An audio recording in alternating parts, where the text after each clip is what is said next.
नमस्कार। कहानी का शीर्षक है बूढ़ी काकी। मुंशी प्रेमचंद की सर्वश्रेष्ठ कहानियों में से एक है। बुढ़ापा बहुधा बचपन का पुनरागमन हुआ करता है।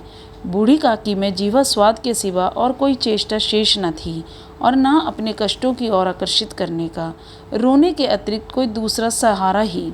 समस्त इंद्रियां, नेत्र, हाथ और पैर जवाब दे चुके थे, परंतु पृथ्वी पर पड़ी रहती और घर वाले कोई बात उनकी इच्छा के प्रतिकूल करते, भोजन का समय टल जाता या उसका परिणाम पूर्ण न होता, अथवा बाजार से कोई वस्तु आती और न मिलती तो ये रोने लगती थी। उनका रोना सिसकना साधारण रोना न था, वे गला फाड़ फाड़ कर रोती थी। उनके पतिदेव को स्वर्ग सिधारे कालांतर हो चुका था।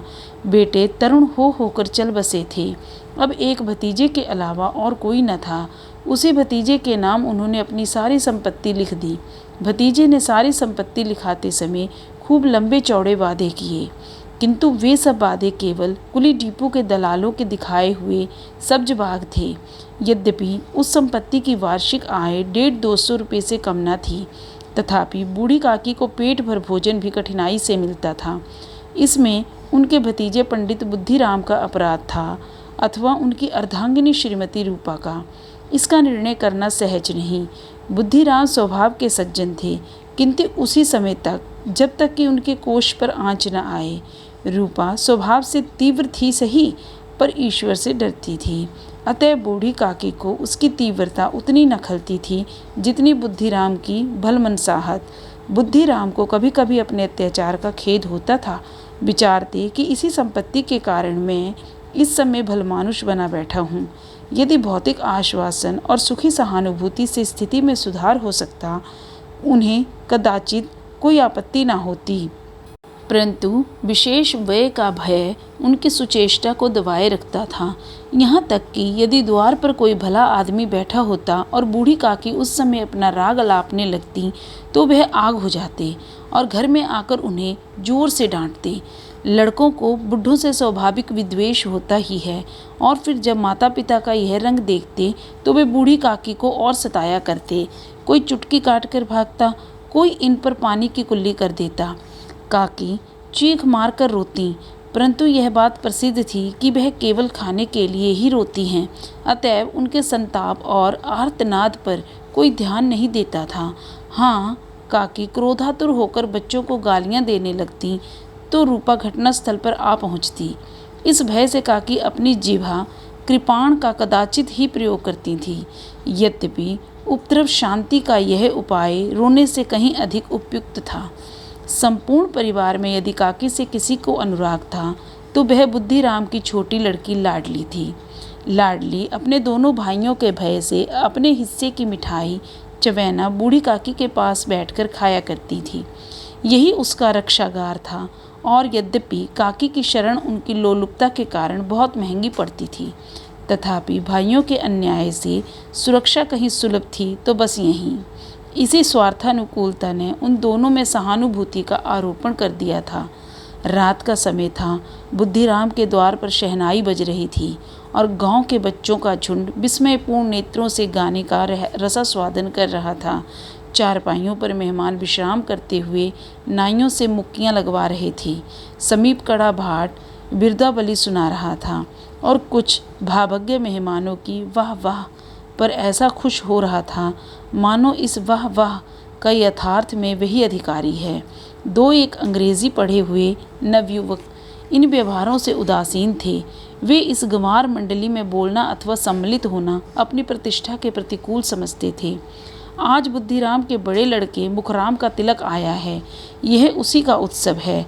घर के भीतर स्त्रियां गा रही थी और रूपा मेहमानों के लिए भोजन में व्यस्त थी। भट्टियों पर कढ़ा चढ़ रहे थे। एक में पूड़ियाँ कचौड़ियाँ निकल रही थी, दूसरे में अन्य पकवान बनते थे। एक बड़े हंडे में मसालेदार तरकारी पक रही थी। घी और मसाले की क्षुधावर्धक सुगंधी चारों ओर फैली हुई थी। बूढ़ी काकी अपनी कोठरी में शोक में विचार की भांति बैठी हुई थी। यह स्वाद मिश्रित सुगंधी उन्हें बेचैन कर रही थी। वे मन ही मन विचार कर रही थी, संभवतः मुझे पूड़ियाँ ना मिलेंगी। इतनी देर हो गई, कोई भोजन लेकर नहीं आया मालूम होता है सब लोग भोजन कर चुके हैं, मेरे लिए कुछ ना बचा। यह सोचकर उन्हें रोना आया, परंतु अपशकुन के भय से वे रो न सकीं। आहा, कैसी सुगंधी है! अब मुझे कौन पूछता है? जब रोटियों के ही लाले पड़े हैं तब ऐसे भाग्य कहाँ कि भरपेट पूड़ियाँ मिलें। यह विचार कर उन्हें रोना आया। कलेजे में हुक सी उठने लगी, परंतु रूपा के भय से उन्होंने फिर मौन धारण कर लिया। बूढ़ी काकी देर तक इन्हीं दुखदायक विचारों में डूबी रहीं। घी और मसालों की सुगंधी रह रहकर मन को आपे से बाहर किए देती थी। मुंह में पानी भर भर आता था। पूर्णिया का स्वाद स्मरण करके हृदय में गुदगुदी होने लगती थी। किसे पुकारूं? आज लाडली बेटी भी नहीं आई। दोनों छोकरे सदा दिक दिया करते थे, आज उनका भी कहीं पता नहीं। कुछ मालूम तो होता कि क्या बन रहा है। बूढ़ी काकी की कल्पना में पूड़ियों की तस्वीर नाचने लगी। खूब लाल लाल, फूली फूली, नरम नरम होंगी। रूपा ने भली भांति भोजन किया होगा। पूड़ियों में अजवाइन और इलायची की महक आ रही होगी। एक पूड़ी मिलती तो जरा हाथ में लेकर देखती। क्यों न चलकर कढ़ा के सामने ही बैठूं? पूड़ियाँ छन छन तैयार होंगी। कढ़ा से गरम गरम निकाल कर थाल में रखी जाती होंगी। फूल हम घर में भी सूंघ सकते हैं, परंतु वाटिका में कुछ और बात होती है। इस प्रकार निर्णय करके बूढ़ी काकी उकड़ू बैठकर हाथों के बल सरकती हुई बड़ी कठिनाई से चौखट से उतरी और धीरे धीरे रेंगती हुई कढ़ा के पास जा बैठी। यहाँ आने पर उन्हें उतना ही धैर्य हुआ जितना भूखे कुत्ते को खाने वाले के सम्मुख बैठने में होता है। रूपा उस समय कार्यभार से उद्विग्न हो रही थी। कभी इस कोठे में जाती, कभी उस कोठे में, कभी कढ़ा के पास जाती, कभी भंडार में जाती। किसी ने बाहर से आकर कहा, महाराज ठंडाई मांग रहे हैं, ठंडाई देने लगी। इतने में फिर किसी ने आकर कहा, भाट आया है, उसे कुछ दे दो।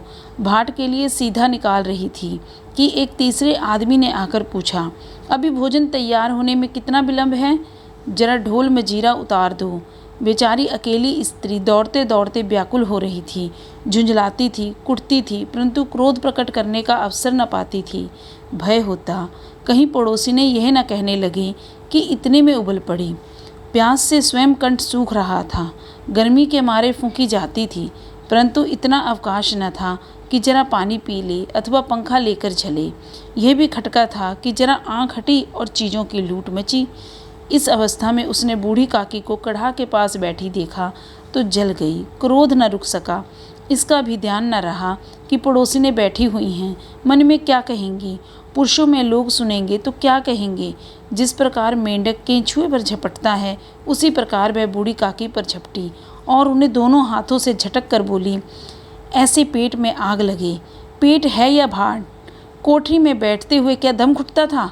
अभी मेहमानों ने नहीं खाया, भगवान को भोग नहीं लगा, तब तक धैर्य न हो सका। आकर छाती पर सवार हो गई। जल जाए ऐसी जीव, दिन भर खाती न होती तो जाने किसकी हांडी में मुंह डालती। गांव देखेगा तो कहेगा कि बुढ़िया को भरपेट खाने को नहीं पाती, तभी तो इस तरह मुंह बाए फिरती है। डायन न मरे न माचा छोड़े, नाम बेचने पर लगी है, नाक कटवा कर दम लेगी।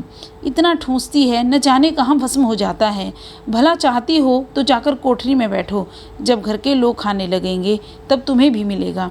तुम कोई देवी नहीं हो कि चाहे किसी के मुंह में पानी न जाए, परंतु तुम्हारी पूजा पहले ही हो जाए। बूढ़ी काकी ने सिर उठाया, न रोई न बोली, चुपचाप रेंगती हुई अपनी कोठरी में चली गई। आवाज़ ऐसी कोठरी थी कि हृदय और मस्तिष्क की संपूर्ण शक्तियाँ, संपूर्ण विचार और संपूर्ण भार उसी ओर आकर्षित हो गए थे। नदी में जब कगार का कोई बृहद खंड कटकर गिरता है तो आसपास का जल समूह चारों ओर से उसी स्थान को पूरा करने के लिए दौड़ता है। भोजन तैयार हो गया। आंगन में पत्तलें पड़ गई। मेहमान खाने लगे। स्त्रियों ने जीवनार गीत गाना आरंभ कर दिया। मेहमानों के नाई और सेवक गण भी उसी मंडली के साथ किंतु कुछ हटकर भोजन करने बैठे थे, परंतु सभ्यता अनुसार जब तक सबके सब खा न चुकें कोई उठ नहीं सकता था। दो एक मेहमान जो कुछ पढ़े लिखे थे, सेवकों के दीर्घा हार पर झुंझला रहे थे। वे इस बंधन को व्यर्थ और बेकार ही बात समझते थे। बूढ़ी काकी अपनी कोठरी में जाकर पश्चाताप कर रही थी कि मैं कहाँ से कहाँ गई। उन्हें रूपा पर क्रोध नहीं आता था, अपनी जल्दबाजी पर दुख था। सच ही तो है, जब तक मेहमान लोग भोजन न कर चुकेंगे घर वाले कैसे खाएंगे। मुझसे इतनी देर भी न रहा गया। सबके सामने पानी उतर गया। अब जब तक कोई बुलाने नहीं आएगा न जाऊंगी। मन ही मन इस प्रकार का विचार कर वह बुलाने की प्रतीक्षा करने लगी। परंतु घी की रुचिकर श्वास बड़ी धैर्य परीक्षक प्रतीत हो रही थी। उन्हें एक एक पल एक एक युग के समान मालूम होता था।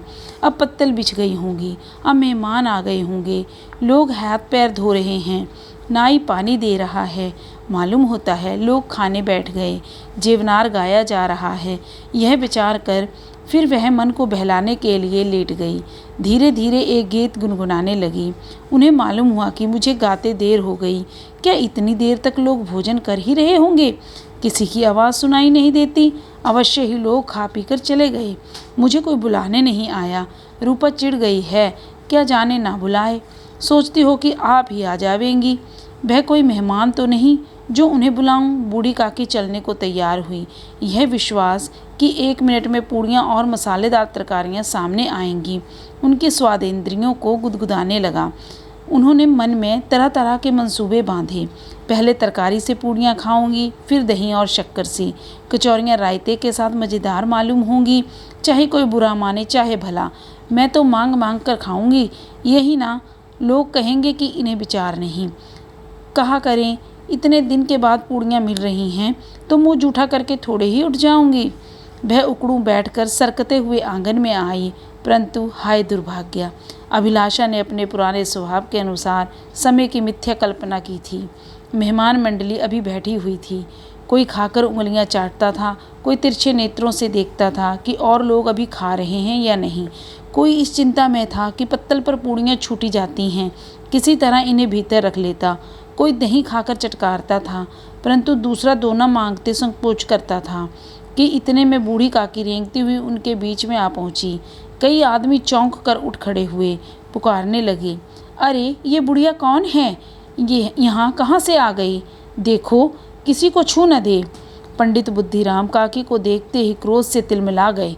पूड़ियों का थाल लिए खड़े थे।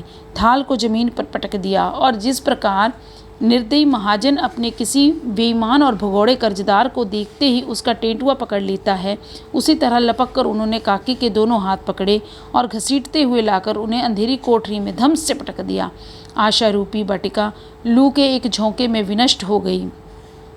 मेहमानों ने भोजन किया, घरवालों ने भोजन किया, बाजे बाले धोबी चमार भी भोजन कर चुके, परंतु बूढ़ी काकी को किसी ने न पूछा। बुद्धिराम और रूपा दोनों ही बूढ़ी काकी को उनकी निर्लज्जता के लिए दंड देने का निश्चय कर चुके थे। उनके बुढ़ापे पर, दीनता पर, हत ज्ञान पर किसी को करुणा न आई थी। अकेली लाडली उनके लिए कुढ़ रही थी। लाडली को काकी से अत्यंत प्रेम था। बेचारी भोली लड़की थी। बाल विनोद और चंचलता की उसमें गंध तक न थी। दोनों बार जब उसके माता पिता ने काकी को निर्दयता से घसीटा तो लाडली का हृदय ऐंठ कर रह गया। वह झुंझला रही थी कि हम लोग काकी को क्यों बहुत सी पूड़ियाँ नहीं देते। क्या मेहमान सब की सब खा जाएंगे? और यदि काकी ने मेहमानों से पहले खा लिया तो क्या बिगड़ जाएगा? वह काकी के पास जाकर उन्हें धैर्य देना चाहती थी, परंतु माता के भय से न जाती थी। उसने अपने हिस्से की पूड़ियाँ बिल्कुल न खाई थी, अपनी गुड़िया की पिटारी में बंद कर रखी थी। उन पूड़ियों को काकी के पास ले जाना चाहती थी। उसका हृदय अधीर हो रहा था। बूढ़ी काकी मेरी बात सुनते ही उठ बैठेंगी, पूड़ियाँ देखकर कैसी प्रसन्न होंगी, मुझे खूब प्यार करेंगी। रात के 11 बज गए थे। रूपा आंगन में पड़ी सो रही थी। लाडली की आंखों में नींद न आती थी। काकी को पूड़ियाँ खिलाने की खुशी उसे सोने न देती थी। उसने गुड़ियों की पिटारी सामने रखी थी। जब विश्वास हो गया कि अम्मा सो रही है तो वह चुपके से उठी और विचारने लगी, कैसे चलूं? चारों ओर अंधेरा था, केवल चूल्हों में आग चमक रही थी और चूल्हों के पास एक कुत्ता लेटा हुआ था। लाडली की दृष्टि सामने वाले नीम पर गई। उसे मालूम हुआ कि उस पर हनुमान जी बैठे हुए हैं। उनकी पूंछ, उनकी गदा वह स्पष्ट दिखलाई दे रही है। मारे भय के उसने आंखें बंद कर ली। इतने में कुत्ता उठ बैठा। लाडली को ढांढस हुआ। कई सोए हुए मनुष्यों के बदले एक भागता हुआ कुत्ता उसके लिए अधिक धैर्य का कारण हुआ। उसने पिटारी उठाई और बूढ़ी काकी की कोठरी की ओर चली। बूढ़ी काकी को केवल इतना स्मरण था कि किसी ने मेरे हाथ पकड़कर घसीटी। फिर ऐसा मालूम हुआ कि जैसे कोई पहाड़ पर उड़ाए लिए जाता है। उनके पैर बार बार पत्थरों से टकराए। तब किसी ने उन्हें पहाड़ पर से पटका। वे मूर्छित हो गई। जब वे सचेत हुई तो किसी की जरा सी आहट न मिलती थी। समझी कि सब लोग खा पीकर सो गए और उनके साथ मेरी तकदीर भी सो गई। रात कैसे कटेगी? राम, क्या खाऊं? पेट में अग्नि धधक रही है। हाँ, किसी ने मेरी सुधि न ली। क्या मेरा पेट काटने से धन जुड़ जाएगा? इन लोगों को इतनी भी दया नहीं आती कि न जाने बुढ़िया कब मर जाए। उसका जी क्या दुखावे। मैं पेट की रोटियां ही खाती हूँ कि और कुछ। इस पर यह हाल। मैं अंधी अपाहिज ठहरी, न कुछ सुनूं न बूझूं। यदि आंगन में चली गई तो क्या बुद्धिराम से इतना कहते न बनता था कि काकी, अभी लोग खाना खा रहे हैं, फिर आना। मुझे घसीटा, पटका। उन्हीं पूड़ियों के लिए रूपा ने सबके सामने गालियां दी। उन्हीं पूड़ियों के लिए इतनी दुर्गति करने पर भी उनका पत्थर का कलेजा न पसीजा। सबको खिलाया, मेरी बात तक न पूछी। जब तब ही ना दी तब अब क्या देंगे? यह विचार कर काकी निराशा में संतोष के साथ लेट गई। गलानी से गला भर भर आता था, परंतु मेहमानों के भय से रोती न थी। सहसा कानों में आवाज आई, काकी उठो, मैं पूड़ियाँ लाई हूँ। काकी ने लाडली की बोली पहचानी। चटपट उठ बैठी। दोनों हाथों से लाडली को टटोला और उसे गोद में बिठा लिया। लाडली ने पूड़ियाँ निकाल कर दी। काकी ने पूछा, क्या तुम्हारी अम्मा ने दी हैं? लाडली ने कहा, नहीं, यह मेरे हिस्से की हैं। काकी पूड़ियों पर टूट पड़ी। 5 मिनट में पिटारी खाली हो गई। लाडली ने पूछा, काकी पेट भर गया? जैसे थोड़ी सी वर्षा ठंडक के स्थान पर और भी गर्मी पैदा कर देती है, उसी भांति इन थोड़ी पूड़ियों ने काकी की क्षुधा और इच्छा को और तेजित कर दिया था। बोली, नहीं बेटी, जाकर अम्मा से और मांग लाओ। लाडली ने कहा, अम्मा सोती है, जगाऊंगी तो मारेंगी। काकी ने पिटारी को फिर टटोला। उसमें कुछ खुरचन गिरी थी। बार बार होंठ चाटती थी, चटकारे भरती थी। हृदय मसोस रहा था और पूड़ियाँ कैसे खाऊं? संतोष सेतु जब टूट जाता है तब इच्छा का भाव अपरिमित हो जाता है। मतवालों को मद का स्मरण करना उन्हें मदांध बनाता है। काकी का अधीर मन इच्छाओं के प्रबल प्रभाव में बह गया। उचित और अनुचित का विचार जाता रहा। वे कुछ देर तक इस इच्छा को रोकती रहीं। सहसा लाडली से बोली, मेरा हाथ पकड़कर वहाँ ले चलो जहाँ मेहमानों ने बैठकर भोजन किया है। लाडली उनका अभिप्राय समझ न सकी।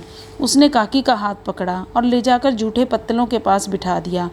दीन, क्षुधातुर, हत ज्ञान बुढ़िया पत्तलों से पूड़ियों के टुकड़े चुन चुन कर भक्षण करने लगी। ओह, दही कितना स्वादिष्ट था, कचौड़ियाँ कितनी सलोनी, खस्ता कितने कोमल। काकी बुद्धिहीन होते हुए भी इतना जानती थी कि मैं वह काम कर रही हूँ जो मुझे कदापि न करना चाहिए।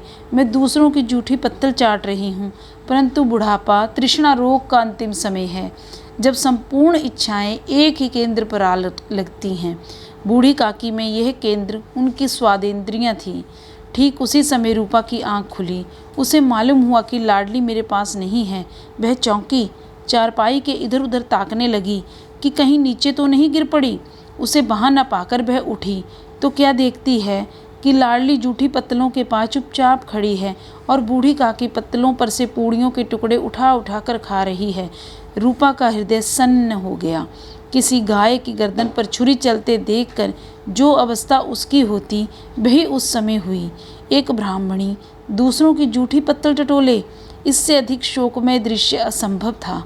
पूड़ियों के कुछ ग्रासों के लिए उसकी चचेरी सास ऐसा निष्कृष्ट कर्म कर रही हैं। यह वह दृश्य था जिसे देखकर देखने वालों के हृदय कांप उठते हैं। ऐसा प्रतीत होता मानो जमीन रुक गई, आसमान चक्कर खा रहा है, संसार पर कोई आपत्ति आने वाली है। रूपा को क्रोध न आया। शोक के सम्मुख क्रोध कहाँ? करुणा और भय से उसकी आंखें भर आई। इस अधर्म का भागी कौन है?